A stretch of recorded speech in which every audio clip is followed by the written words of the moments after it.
नमस्कार, जय हिंद, जय भारत। मैं अभिषेक और आप देख रहे हैं हमारा YouTube channel Rudra education hub. दोस्तों, एक बार फिर से आप सभी का हमारे इस YouTube चैनल पे हार्दिक स्वागत और अभिनंदन है। दोस्तों, आज के सेशन में, आज की इस वीडियो में हम आपसे बात करने वाले हैं इतिहास की एक बड़े ही जबरदस्त टॉपिक, सिंधु घाटी सभ्यता से संबंधित उनके पतन को लेके कुछ प्रमुख सिद्धांतों और मतों के बारे में।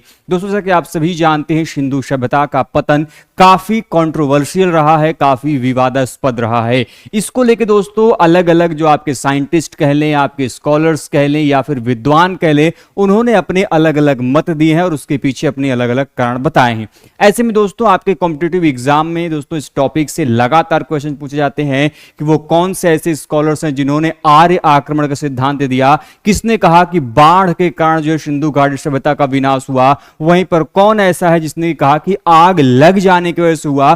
तो इन सभी चीजों की जो चर्चा है दोस्तों आज के इस सेशन में दोस्तों हम इस वीडियो में आपसे डिस्कस करने वाले हैं। दोस्तों, हमारे चैनल के माध्यम से आप सभी को हिस्ट्री से संबंधित हर एक छोटी बड़ी जानकारी हम चैनल के माध्यम से आप सभी तक पहुंचाते हैं और आप सभी दोस्तों निवेदन करते हैं कि चैनल को आज सब्सक्राइब कर लीजिए, साथ ही बेल आइकन को प्रेस कर लीजिए, जिससे कि दोस्तों आप सभी के पास हिस्ट्री एवं आर्कियोलॉजी संबंधित हर एक प्रकार की अपडेट, हर एक प्रकार की इंफॉर्मेशन सीधा आप सभी तक पहुंचती रहे। तो ये दोस्तों चलते हैं अपने वीडियो की तरफ। दोस्तों, वीडियो में सबसे पहले हम बात करेंगे आज के सेशन में जो पतन से संबंधित सबसे प्रमुख सिद्धांत है जिसकी बार बार चर्चा की जाती है, दैट टू आर्य आक्रमण के बारे में। दोस्तों, जो ये आर्य आक्रमण है, जो आर्यन इन्वेजन थ्योरी है, ये किसके द्वारा दिया गया था दोस्तों? तो ये सबसे पहले दिया गया था राम प्रसाद चंद्रा के द्वारा। आरपी चंद्रा ने इसे सबसे पहली बार दिया और साथ ही साथ जो दोस्तों कि गॉर्डन चाइल्ड ने भी इस आर्य आक्रमण की जो थ्योरी है वह दिया था। बहुत इंपॉर्टेंट है,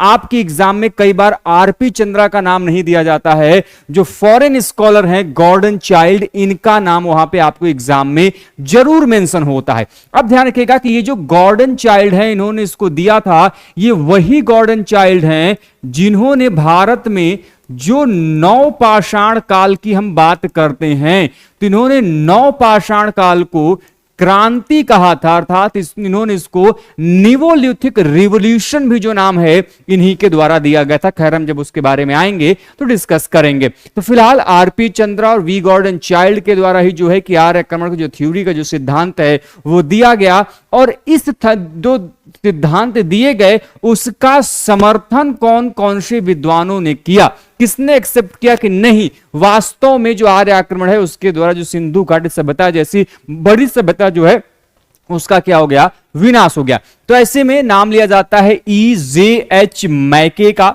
मार्टिमर व्हीलर का और स्टुअर्ट पिगट का। बहुत इंपॉर्टेंट है, स्टुअर्ट पिगट का आर्य आक्रमण के सिद्धांत में जो सबसे प्रबल समर्थक माने गए हैं वह माने गए हैं भाई साहब हमारे मार्टिमर व्हीलर। मार्टिमर व्हीलर वो ऐसे व्यक्ति हैं जिन्होंने भारत में कुछ बड़ी ही जबरदस्त चीजें भारत को दी। जैसे भारत में जो पुरातत्व के क्षेत्र में जो उत्खनन होता था, उस उत्खनन में भाई साहब ने क्या प्रदान किया? भारत में पहली बार वैज्ञानिक उत्खनन की विधि इनके द्वारा ही शुरू की गई। जो साइंटिफिक एक्सकेवेशन मेथोडोलॉजी है that is introduced by Mortimer wheeler. हालांकि इनके पहले से काम शुरू किया गया था जॉन मार्शल के भी काम में, लेकिन उनमें सफलता मिली आपको मार्टिमर व्हीलर ने। और मार्टिमर व्हीलर ने ही भारतीय पुरातत्व में जो है कि एक और जो सबसे इंपॉर्टेंट इनका कंट्रीब्यूशन है कि इनके द्वारा एक प्रमुख सिद्धांत दिया गया जिसे हम स्तरीकरण का सिद्धांत कहते हैं, जिसे हम कॉन्सेप्ट ऑफ स्टैटोग्राफी कहते हैं। ये भारतीय पुरातत्व में दिया इन्होंने, विश्व के संदर्भ में अलग है वो है पिट रिवर्स, लेकिन यहां पे मैं बात कर रहा हूं मार्टिमर व्हीलर की। अब स्टुअर्ट पिगट यहां पे एक नाम आया है, इसको भी थोड़ा सा जान लेते हैं। जो स्टुअर्ट पिगट महोदय हैं, स्टुअर्ट पिगट महोदय हैं, इनकी एक बड़ी जबरदस्त बुक है जिसका नाम क्या है? जिसका नाम है pre historic India. Pre historic India, ठीक है। और स्टुअर्ट पिगट ने ही जो मोहनजोदड़ो है, ठीक है, प्लस जो आपका हड़प्पा है, इसको इन्होंने क्या कहा था, इसको इन्होंने जुड़वा राजधानी कहकर इसको इन्होंने संबोधित किया था। तो ये जो स्कॉलर हैं, मैके हो गए, मार्टिमर व्हीलर हो गए, पिगट हो गए, ये इस आर्य आक्रमण थ्योरी के समर्थक रहे, और इन सभी में जो सबसे प्रबल समर्थक रहे हैं वो रहे हैं आपके मार्टिमर व्हीलर। ठीक है, इन विद्वानों की यह मान्यता थी कि लगभग 1500 ईसा पूर्व में इस सभ्यता का आकस्मिक जो अंत है वो कैसे हो गया, तो अचानक से जो आर्य आक्रमण हुआ आपके सिंधु घाटी सभ्यता के नगरों पर, जिससे कि जो सभ्यता है वो पूर्ण रूप से क्या हो गई, समाप्त हो गई। अब हम आपको बता दें कि ये जो सिद्धांत है, ठीक है, ये सिद्धांत अभी फिलहाल वर्तमान में यूजफुल नहीं है। इसके कुछ कारण हैं, अभी मैं फिलहाल पॉइंट्स बता देता हूं, उसके बाद इसका कारण बताऊंगा कि क्यों ये सिद्धांत अभी यूजफुल नहीं है। तो कुल मिलाकर यह आक्रमण आर्यों का कार्य था और इसके लिए इंद्र दोषी थे, यह माना गया। व्हीलर का यह मत है कि आर्यों के युद्ध के जो देवता हैं वो कौन थे, इंद्र थे। इंद्र को ही पुरंदर कहा जाता है, आपने पढ़ा होगा जब आप वैदिक काल पढ़ते हैं तो इंद्र के लिए वहां पे पुरंदर शब्द का प्रयोग किया गया। पुरंदर का अर्थ होता है दुर्गों का विनाश करने वाला, दुर्गों का विनाशक उनको कहा गया है।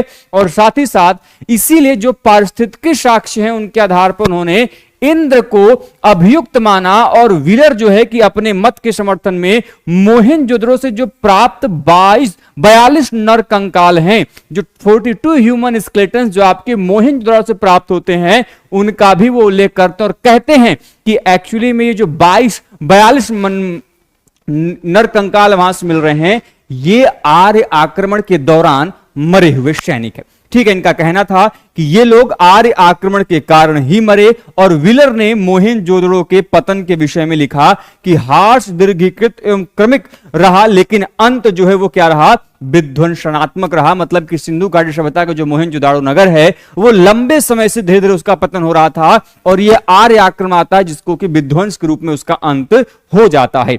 अब देखिए यहां पे जो व्हीलर हैं वो किससे कनेक्ट कर रहे हैं, इसको इंद्र से कनेक्ट कर रहे हैं। और इंद्र जो है वो आर्यों के देवता हैं, आप सभी जानते हैं।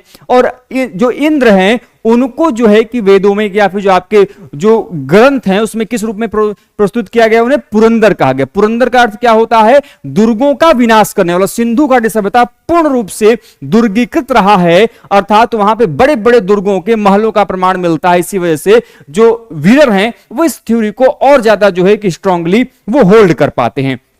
ठीक है, अब देखिए पीवी काणे पहले ऐसे भारतीय व्यक्ति थे जिन्होंने 1955 में 1955 में ही इस आर्य आक्रमण के सिद्धांत को क्या कर दिया था, अस्वीकार कर दिया था, रिजेक्ट कर दिया था। किसने, पीवी काणे ने सबसे पहली बार। कब, 1955 में। लेटर ऑन एक आते हैं अमेरिका के विद्वान जिनका नाम है J.F. Dales, George F Dales. इन्होंने 1964 में 1964 में जो आर्य आक्रमण की theory Mortimer Wheeler, RP Chandra और आपके वी गॉर्डन चाइल्ड के द्वारा दी गई थी, उसका आक्रमण के संबंधित सिद्धांत के अवधारणा को उन्होंने विधिवत चुनौती दी, कायदे से चुनौती दिया था। ठीक है, और केयू और केनेडी, इनका नाम काफी आता है, जो बच्चे आर्कियोलॉजी वाले होंगे ये इनके नाम को अच्छे से जानते होंगे। तो केयू और केनेडी ने जो है कि विधिवत अध्ययन करके बताया कि ये जिस मानव कंकाल की भाई साहब बात कर रहे हैं जो मोहेंजोदड़ो से प्राप्त है, आखिर ये अपने बातों को प्रूफ किससे कर रहे हैं, मोहेंजोदड़ो से प्राप्त जो 42 नर कंकाल है उसी पे कह रहे हैं। तो केयू आर केनेडी ने उन मोहेंजोदड़ो के ह्यूमन स्केलेटन्स को अच्छे से एनालाइज किया, उसका अध्ययन किया। उसके बाद उन्होंने कहा कि इन कंकालों में से केवल एक मानव कंकाल की जो मृत्यु है वो चोट के कारण हुई है और बाकी अन्य सभी की मृत्यु मलेरिया के कारण हुई। लीजिए, बात खत्म। यदि वहां पे युद्ध हुआ होता, वहां पे आक्रमण हुआ होता, तब क्या होता, तब तो उनकी मृत्यु सभी के आक्रमण के होने की वजह से, उनके शरीर पे चोट होते, निशान होते, किसी में चाकू, किसी में तलवार, किसी में कुछ न कुछ लगा होता। ऐसा किसी में नहीं, ऐसा केवल एक में है। तो ये जो वामपंथी विचारधारा बनाई गई है ना कि नहीं सिंधु घाटी सभ्यता आर्य आक्रमण की थ्योरी की वजह से मर गए, पूरी तरीके से खत्म है। क्योंकि भैया यदि ऐसा होता तो इनके जो आपके ह्यूमन स्केलेटन्स मिले हैं मानव कंकाल, उनकी बॉडी पे ऐसा चिन्ह मिलते, मार्क्स मिलते, और ऐसा नहीं है। उनकी मृत्यु मैक्सिमम किससे हुई है, मलेरिया की वजह से हुई है, केवल एक ऐसा है। तो उसके आधार पे जो थ्योरी है ये हवा हवाई हो गई, काम इसका टाटा बाय बाय फिश। ठीक, तो क्योंकि इन मानव कंकालों पर जो चोट लगे हैं वो अंशतः भर भी गए थे और ऐसे में चोट लगने एवं मृत्यु होने में काफी एक लंबा समय है, और यदि आक्रमण के कारण ऐसा कुछ हुआ होता तो उनकी मृत्यु तुरंत हुई होती, उनका जो चोट है वो भरा नहीं होता। तो ये जो आपके दिमाग में अभी तक जो वामपंथी थ्योरी आपके दिमाग में गढ़ दी गई कि नहीं, सिंधु घाटी सभ्यता में आर्य बाहर से आते हैं, उनके ऊपर आक्रमण करते हैं और सिंधु घाटी सभ्यता का विनाश कर देते हैं, ये पूर्ण रूप से फिजूल की बातें हैं। आपके साथ मजाक किया जा रहा है, आपकी विचारधारा को तोड़ने का काम किया जा रहा है। ठीक है, चलिए आगे बढ़ते हैं। तो रामशरण शर्मा एवं प्रोफेसर मीडो का मत है कि आज तक हमें ऐसा कोई पुरातात्विक साक्ष्य नहीं मिला जिसके आधार पर यह कहा जा सके कि हड़प्पा एवं आर्यों के बीच कोई लड़ाई हुई थी। आर एस शर्मा और आपके जो कौन है प्रोफेसर मीडो ये कह रहे हैं। दूसरे कॉन्सेप्ट क्या कहते हैं, रिजेक्शन का आधार क्या बताते हैं कि मान लीजिए कि आक्रमण हुआ भी था तो इस आक्रमण केवल मोहनजोदड़ो के ही लोग क्यों मरे। सिंपल सी बात है, सिंधु घाटी सभ्यता में एक तो नगर था नहीं कि केवल मोहनजोदड़ो था, केवल आपका एक ही नगर था। हड़प्पा कहां गया, कालीबंगा कहां गया, लोथल कहां गया, चन्हुद्रो कहां गया, रोपड़ कहां गया, आप जितने बड़े पुरातन वो कहां गए, उनके लोग फिर क्यों नष्ट हो गए। सिंधु घाटी सभ्यता एक नगर तक तो फैली नहीं थी, बाकी नगरों तक फैली थी, तो वो उनका कैसे खत्म हुए। तो दूसरे यहां पे जो कवचधारी सैनिकों के 100 क्यों नहीं मिले, यदि आक्रमण कर रहे थे तो अपने डिफेंस में कुछ तो आर्मर वो उन्होंने पहना होगा, वैसा कोई प्रमाण कुछ नहीं मिलता है। तो अतः इन नवीन साक्ष्यों के संदर्भ में जो आज आर्य आक्रमण की अवधारणा है वो एक सिरे से खारिज करके इसको मिथक अर्थात झूठा साबित कर दिया गया। तो ये आज से आपके दिमाग में जो ये कॉन्सेप्ट बैठा पड़ा है, जो आपके दिमाग में ठूंस दिया गया है कि नहीं आर्य आक्रमण का सिंधु घाटी सभ्यता का विनाश हुआ और आर्य यहां के नहीं थे, आर्य बाहर के थे। पहली बात तो आर्य बाहर के थे ही नहीं, आर्य भारत के ही मूल निवासी थे। जो अभी हाल ही में राखी गढ़ी में एक्सकर्शन किया गया प्रोफेसर बसंत सिंधे का, तो वहां से प्राप्त जो मानव कंकाल के डीएनए का एनालिसिस हुआ उससे पता चल गया है और ये फाइनल प्रूफ भी हो गया कि आर्य भारत के बाहर से नहीं आए थे बल्कि भारत के ही मूल निवासी थे। ठीक, तो ये दिमाग से निकाल दो बेटा। चलिए, तो अब देखिए दूसरा कॉन्सेप्ट है बाढ़ की वजह से। पहला हमने बताया आर्य आक्रमण की वजह से, अब जो दूसरा कॉन्सेप्ट है वो है बाढ़ की वजह से सिंधु घाटी सभ्यता का पतन हुआ। ये किसने किसने कहा, तो सर जॉन मार्शल, जिनकी अध्यक्षता में हड़प्पा सभ्यता की खोज हुई थी, यही तो थे उस समय आपके एएसआई का जो उस समय महानिदेशक था, आर्कियोलॉजिकल सर्वे ऑफ इंडिया, भारतीय पुरातत्व सर्वेक्षण विभाग। 1921 में हड़प्पा सबसे पहली बार खोजे जाने वाला पुरास्थल है और उस समय जो आपका आर्कियोलॉजिकल सर्वे ऑफ इंडिया उसके महानिदेशक कौन थे, सर जॉन मार्शल थे। और इन्हीं की अध्यक्षता में 1921 में दयाराम साहनी ने पहला पुरास्थल जो आपके हड़प्पा है उस पर काम किया। 1922 में आरडी बनर्जी, राखल दास बनर्जी ने काम किया। तो बाकी सभी काम इन्हीं के शासनकाल में होते, इन्हीं को श्रेय दिया जाता है हड़प्पा सभ्यता के खोज के बारे में।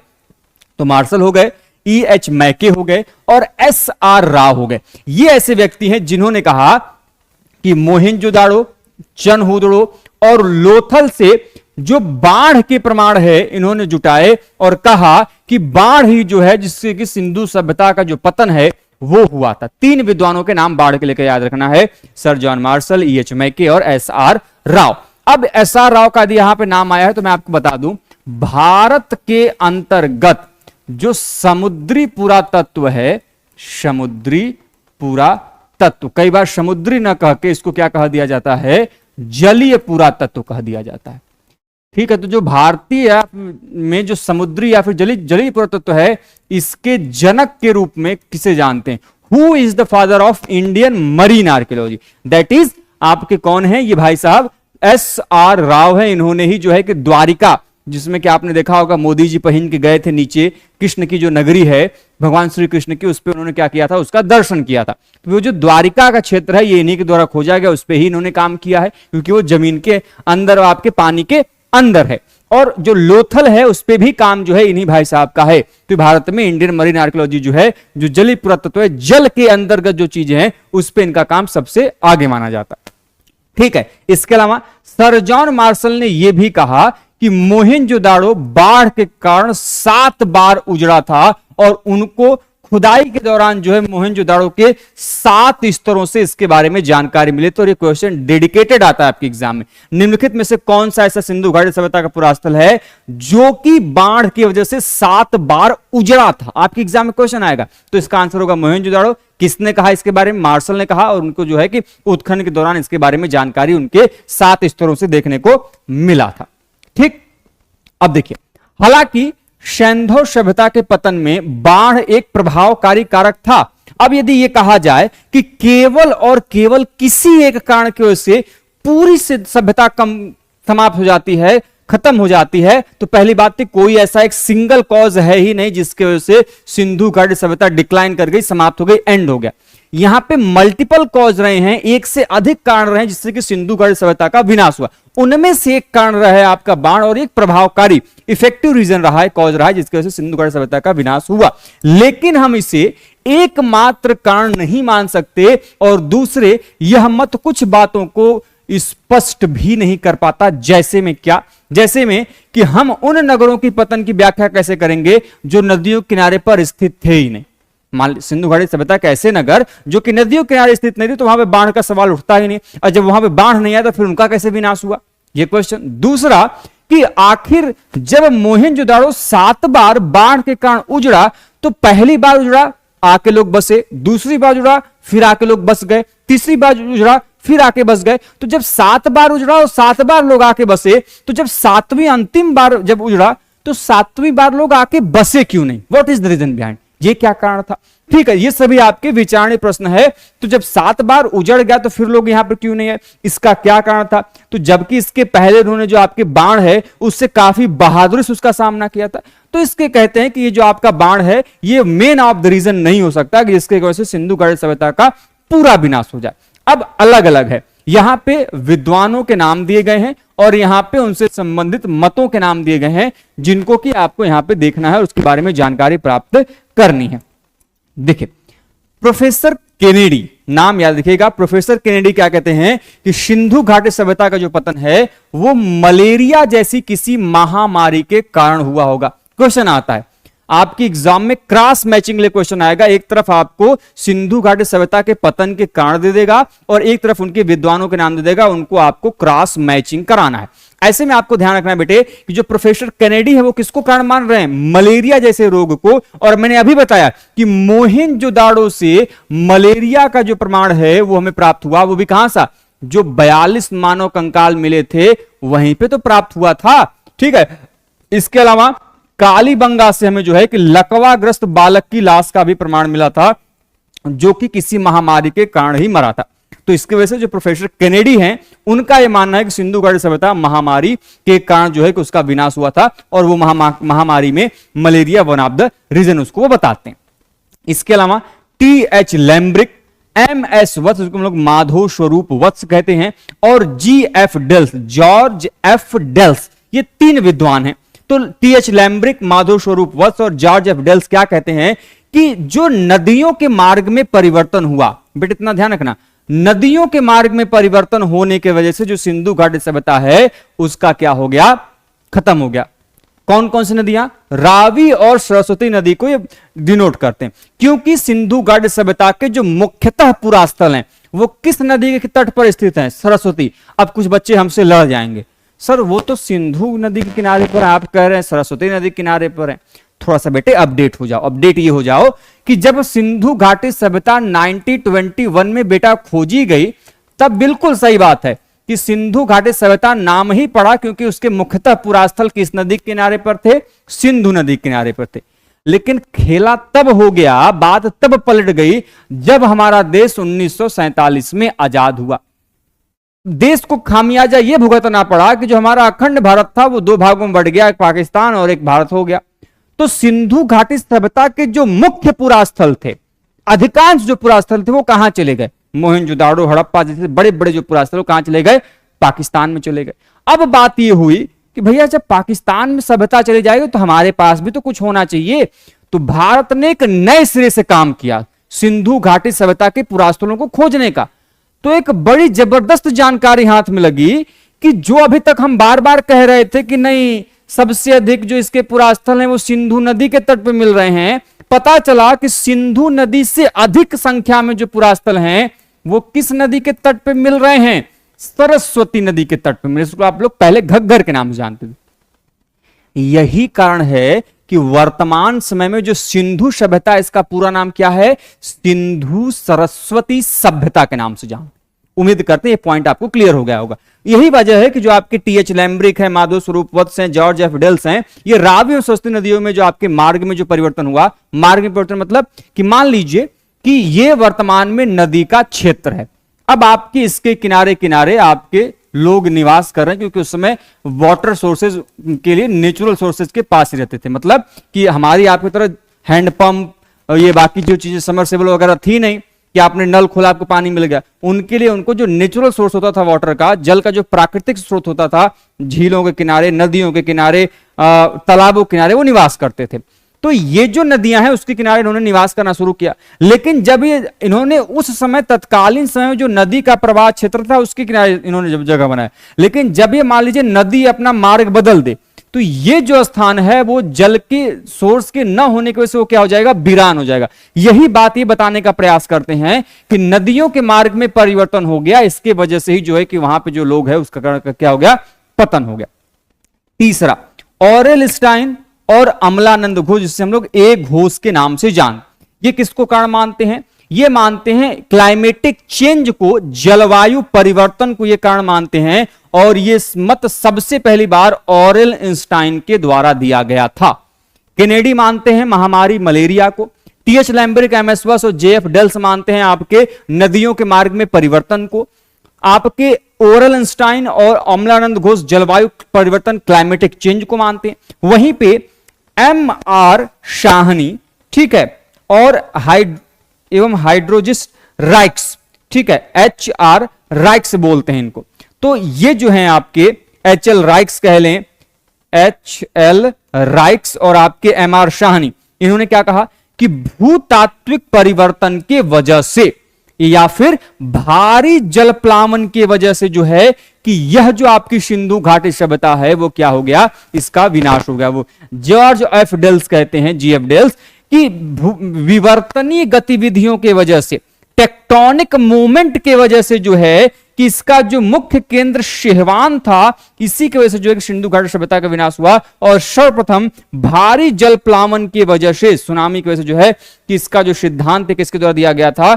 एम आर शाहनी ने दिया था, ठीक है। और सर्वप्रथम आर एल राइक्स ने जो है कि विवर्तनिक सिद्धांत, टेक्टोनिक मूवमेंट का सिद्धांत दिया। बड़ा इंपॉर्टेंट है, आपके एग्जाम में क्वेश्चन पूछा जाएगा कि जल प्लावन का सिद्धांत किसने दिया है? एम आर शाहनी ने दिया है। आपके जो टेक्टोनिक मूवमेंट से भूवर्तनिक जो आपकी उसमें चीजें हैं वो किसने दिया था? आपके एल राइक्स के द्वारा जो है सिद्धांत दिया गया था, ठीक है। इसके अलावा बीबी लाल, आपने नाम सुना होगा, बहुत फेमस व्यक्ति हैं, आर्कियोलॉजिस्ट हैं, ब्रिजवासी लाल इनका पूरा नाम है। बीबी लाल ने जो है कि आर्य आक्रमण की अवधारणा को 1997 में अस्वीकार कर दिया था। 1997 में बीबी लाल ने जो आर्यन इन्वेजन थ्योरी थी, आर्य आक्रमण सिद्धांत, उसको क्या कर दिया था? अस्वीकार कर दिया था। और इन्होंने ही अपनी पुस्तक जिसका नाम द सरस्वती फ्लोज ऑन, बेटा बहुत इंपॉर्टेंट है, जो बच्चे हिस्ट्री से कॉम्पिटिटिव एग्जाम की तैयारी कर रहे हैं, इस बुक को लिख लीजिए, चाहे आर्कियोलॉजी या फिर हिस्ट्री से। The Saraswati flows on book में जो है इन्होंने जलवायु परिवर्तन एवं व्यापार में भारी गिरावट को जो है उसका प्रमुख कारण माना था।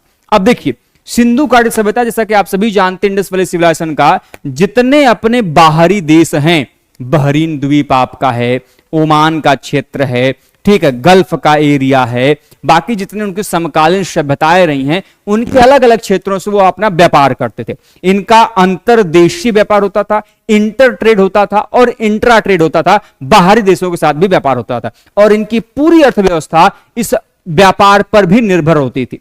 अब जब इनके व्यापार में गिरावट आया तो उसको भी एक वो कारण मान रहे जिससे कि जो सिंधु घाटी सभ्यता है उसका विनाश हुआ। और दूसरा कारण मान रहे ये क्लाइमेटिक चेंज की वजह से, आपके जलवायु परिवर्तन की वजह से।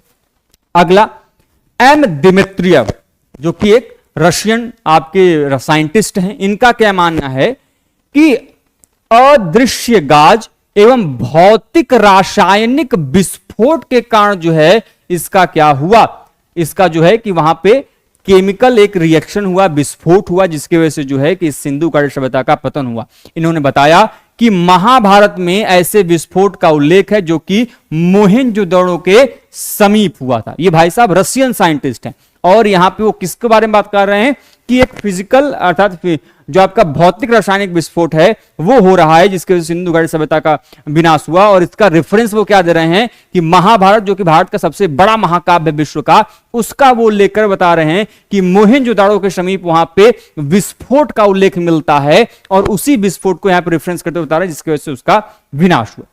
इसके अलावा WF एल्ब्राइट कर रहे हैं विदेशी व्यापार में गतिरोध हुआ, विदेशी व्यापार कम हुआ, इसके वजह से जो एक सिंधु घाटी सभ्यता का पतन हुआ। वहीं पे सिरीन रत्नागर वो क्या कह रहे हैं कि मेसोपोटामिया के साथ लाजवर्द से जुड़े व्यापार के पतन के कारण जो है सिंधु घाटी सभ्यता का क्या हुआ, पतन हुआ। तो जिसको हम लोग लैपिस लेजुली कहते हैं, इंग्लिश में लैपिस लेजुली बोलते हैं लाजवर्द मणि को, उसके व्यापार में मेसोपोटामिया के साथ हमारा जो लेपिस लेजुली का ट्रेड होता था वो डिक्लाइन कर गया, वो धीरे धीरे उसका जो व्यापार है वो धीरे धीरे खत्म होता चला गया, उसका पतन हो गया, जिसकी वजह से सिंधु घाटी सभ्यता का क्या हो गया, पतन हो गया। श्री रत्नागर ने सैंधव सभ्यता के उत्थान एवं पतन को मेसोपोटामिया के साथ होने वाले व्यापार को ही प्रमुख कारण के रूप में जो है उन्होंने परिभाषित किया है। तो श्रीरत्नागर का जो मेन फोकस रहा है कि सिंधु घाटी सभ्यता मेसोपोटामिया के साथ उसका व्यापार होता था और इन दोनों में व्यापार काफी अच्छा था और व्यापार सिंधु घाटी सभ्यता की मुख्य रीढ़ की हड्डी थी। और ये व्यापार जब टूट गया तो सिंधु घाटी सभ्यता का क्या हो गया, विनाश हो गया और इससे इनका काम खत्म हो गया। ठीक, अगले हैं आपके W फेयर सर्विस। ये कहते हैं पारिस्थितिकी असंतुलन को, ठीक है, इकोसिस्टम में जो डिसबैलेंस हुआ उसके वजह से जो है कि सिंधु घाटी सभ्यता का पतन हुआ। और ये बड़ा इंपॉर्टेंट पॉइंट है, आपके एग्जाम में कई बार आया हुआ है। फेयर सर्विस के अनुसार जो बढ़ती हुई मनुष्यों एवं मवेशियों की जनसंख्या थी उसके दबाव के कारण यहां पे असंतुलन आया था, जिसके वजह से जो है कि वो क्या हो गया, ये सिंधु घाटी सभ्यता कोलैप्स कर गई, डिक्लाइन कर गई। जैसे हम कहा था ना कि एक समय आएगा जब पृथ्वी पे मनुष्यों की इतनी ज्यादा संख्या हो जाएगी कि इसका काम क्या हो जाएगा, खत्म हो जाएगा, पारिस्थितिकी असंतुलन हो जाएगा। इससे हम वर्तमान में क्या कर रहे हैं कि जितने भी हमारे पास नेचुरल रिसोर्सेज हैं हम उनका तेजी से दहन कर रहे हैं। हमारे पास जितने आपके प्रकृति के द्वारा दिए गए संसाधन हैं हम उनका लगातार उपभोग करें और एक समय आएगा कि वो प्रकृति के द्वारा दिए गए संसाधन खत्म हो जाएंगे, तो जिससे सिंधु जो मनुष्य की जो सभ्यता है वो धीरे धीरे क्या हो जाएगी, डिक्लाइन कर जाएगी, समाप्त हो जाएगी। तो कुछ इसी प्रकार के जो सिद्धांत थे वो आपके W फेयर सर्विस का है। अगले हैं आपके MR मुगल, इनका भी बड़ा इंपॉर्टेंट है कि ये कहते हैं कि ड्यू टू द ड्राइनेस, शुष्कीकरण की वजह से जो है कि सिंधु घाटी सभ्यता का पतन हो गया। अर्थात ये अध्ययन करते हुए बताते हैं कि राजस्थान की जो झील है, जब इन्होंने इसका अध्ययन किया तो उसके आधार पे एक बड़े ही इंपॉर्टेंट साइंटिस्ट, नाम है देखिए गुरदीप सिंह ने 1970 में सुझाव दिया था कि सभ्यता का पतन जो है यहाँ पे इसका शुष्क जलवायु था। अर्थात यहाँ पे जो नमी होनी चाहिए मनुष्यों को जिंदा रहने के लिए, जो आपकी जल की मात्रा मौजूद होनी चाहिए वो यहाँ पे नहीं थी। वातावरण यहाँ पे शुष्क हो चुका था, काफी ड्राई हो चुका था, जिसके वजह से जो है कि यहाँ पे उसका पतन हो गया। ठीक है, तो ये दोस्तों हम लोगों ने सिंधु घाटी सभ्यता संबंधित जितने इंपॉर्टेंट आपके थ्योरीज थी, जितने प्रमुख सिद्धांत थे उसको हम लोगों ने डिस्कस किया आपसे। और दोस्तों मैं आपको बता दें कि हमारे चैनल के माध्यम से दोस्तों आर्कियोलॉजी यूजीसी ने दिसंबर 2024 के लिए हमारा जो नया बैच है दोस्तों वो ऑलरेडी स्टार्ट हो चुका है, जिसमें दोस्तों आपको डेली बेसिस पे लाइव क्लासेस प्रोवाइड कराते हैं। ये लाइव क्लासेस दोस्तों आपके 3 फॉर्मेट में चलती हैं। एक दोस्तों आपका पूरी थ्योरी फॉर्मेट में, दूसरा दोस्तों आपको एमसीक्यूज फॉर्मेट में, और तीसरा दोस्तों हम आपको वन लाइनर फॉर्मेट में चीजों को डिस्कस करते हैं, जिससे कि आपको दोस्तों सभी एक आपके टॉपिक से सभी प्रकार की जो चीजें हैं वो आपकी क्लियर हो जाए। इसके अलावा दोस्तों हमारी जो क्लासेस है पूरी 6 मंथ तक आपको कवर कराई जाती हैं। आपकी दिसंबर टिल एग्जाम तक आपकी क्लासेस चलेंगी। तो मॉक टेस्ट भी प्रोवाइड कराते हैं, प्रीवियस ईयर क्वेश्चन पेपर भी प्रोवाइड कराते हैं। इसके साथ ही साथ दोस्तों जो भी चीजें हम आपसे डिस्कस करेंगे उनसे संबंधित हर एक वीडियोस की रिकॉर्डिंग अवेलेबल होती है, जिसको जो दोस्तों आप कभी भी देख सकते हैं। दोस्तों हम 2 प्रकार के कोर्सेज भी प्रोवाइड करा रहे हैं, एक दोस्तों लाइव सेशन वाली और दोस्तों अलग से रिकॉर्डिंग वाली।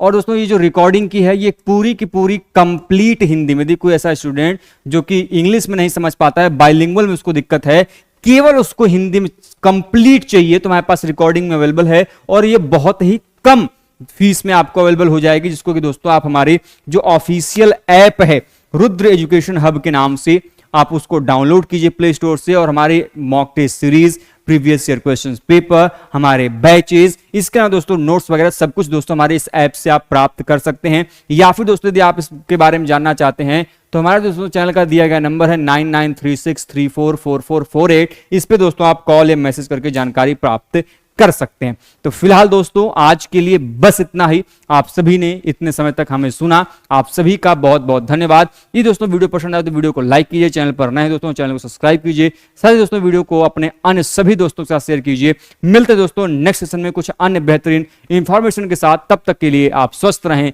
मस्त रहें। जय हिंद, जय भारत, हर हर महादेव।